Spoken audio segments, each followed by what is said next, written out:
Welcome to 15 Days of Mental Health with me, Krisnan Hurdle of Insight Consulting, clinical psychologist and certified life coach.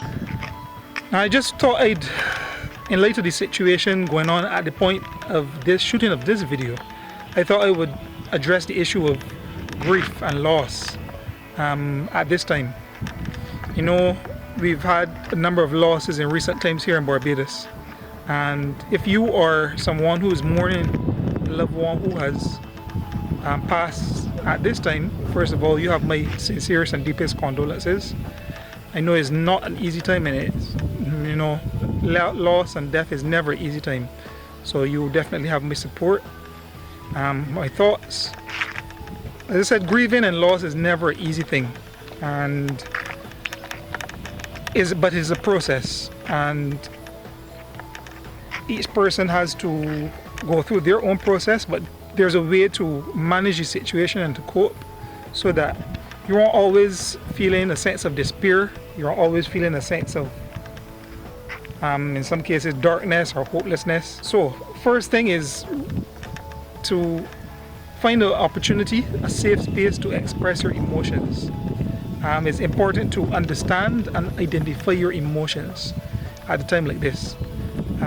Person who has experienced loss has a number of different variety of emotions.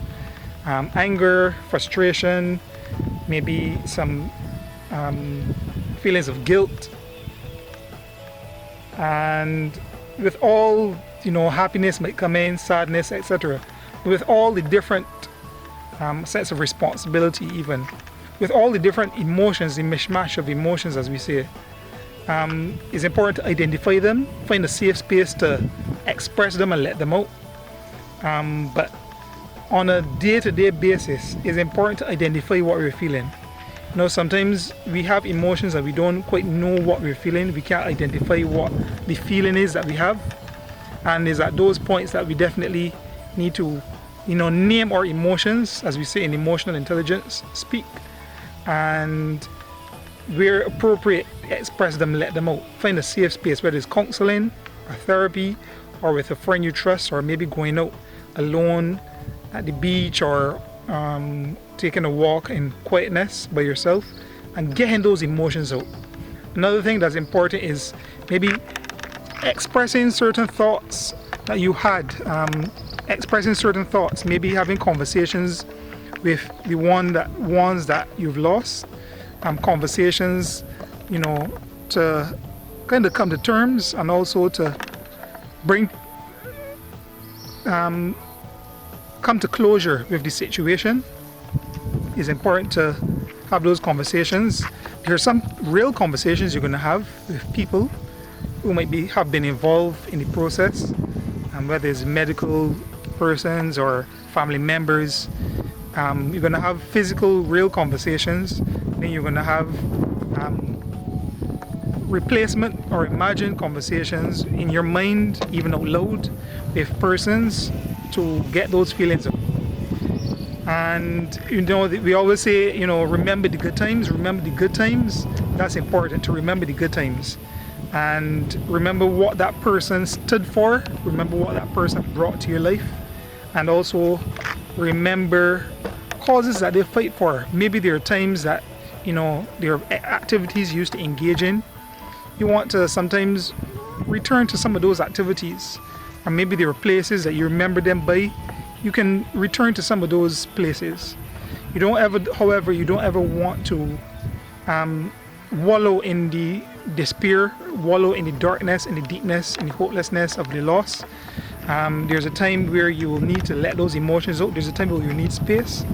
And just be aware and just be cautious of being for too long periods in that darkness, in that safe space. So a couple of things we can do is engage in listening to music, because we will definitely feel those feelings when we are at our quietest times of the day, where we don't have a lot going on. Those are times where those memories do come to mind. So it's important to just monitor yourself and realize when you are spending too much time in those moments sense of sadness, because we don't really want to be going too much into the direction of depression. So just monitor those times of sadness. You want to perhaps listen to music, playing games like puzzles and other mental games that will engage your mind. They also help. Journaling is also always a very good activity. Writing your feelings down, recapturing memories, and just going through your day, just recording your day. Also very useful. So finding things to engage you, to stimulate your mind, finding reasons to smile, be upbeat, try to be as cheerful as possible, and realize that, you know, nothing can replace your loved one. Nothing can replace your loved one. But you can make sure, one thing you can do is to find a way to honor them. Find a way to honor what they stood for, what they meant to you, and maybe even carry on their legacy. Something that, you know, they were good for, or they were known for, that they were passionate about, or that's something that they reminded you about, a cause that they believed in. That's a way to honor their legacy. So yeah, there's no easy way to mourn and to grieve, but I think it's best that we find strategies that work for us. But lingering in the downtimes, lingering in the negative feelings isn't going to help the situation, to be honest.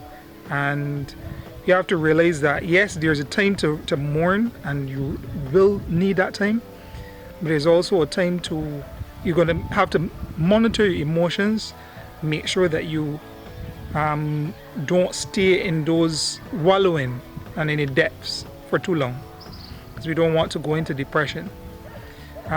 So realize that once again, you know, there's the idea of living for a cause that's bigger than yourself, and try to find something, trying to find a cause, maybe even if it is promoting people being safe, or just being a part of some organization or some other cause in society, which means that you are going to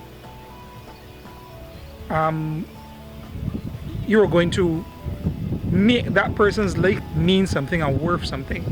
Don't let it be for nothing. Let it be for something. If you are to support someone who is mourning, there's nothing like, you know, you want to check in with them, maybe on a daily or everyday basis, you know, with some level of regularity. Check in with them, give them their space. There's a time where they'll need their space. There's a time where they'll want to engage in conversation. So just be sensitive to where they are and what they need to be engaged in. And from time to time, you may want to bring to their attention, you know, maybe sometimes you don't want to be too pushy, but sometimes you realize that, you know, you haven't been talking, just want to check in with you and give you the opportunity to share your feelings. When you're mourning, there's a lot to do with feelings and giving the person the space to express their feelings. You don't ever want to feel like they are shut down. You don't ever want to feel like they aren't allowed, I don't have a permission to get those feelings out. But that must also be balanced with a sense of, you know, being positive.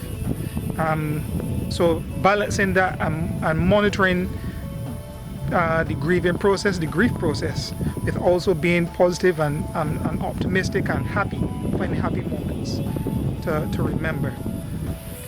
So yeah, this is me, Krisnan Hurdle, once again with 15 Days of Mental Health. And as we look at this issue of grief and mourning, you know, this could take a whole course. There are courses on this. I've done a course on it. But you just want to give you some tips for dealing with this very difficult time, mourning, and realize that you have all of our support. There are people thinking about you. There are people praying for you. And realize that there are people available to you if you need that help and that extra professional support if you need any. I'm Krisnan Hurdle. I'm a clinical psychologist and certified life coach. And if you need some help, you can always reach out to us at Insight Consulting. Continue to be your best and to do your best. And I look forward to you again for one of our other episodes. Leave me a message or comment below how you're getting on with your 3 daily exercises, and remember to continue them today. So that's it for 15 days of mental health with yours truly, Krisnan Hurdle of Insight Consulting. Have a wonderful day.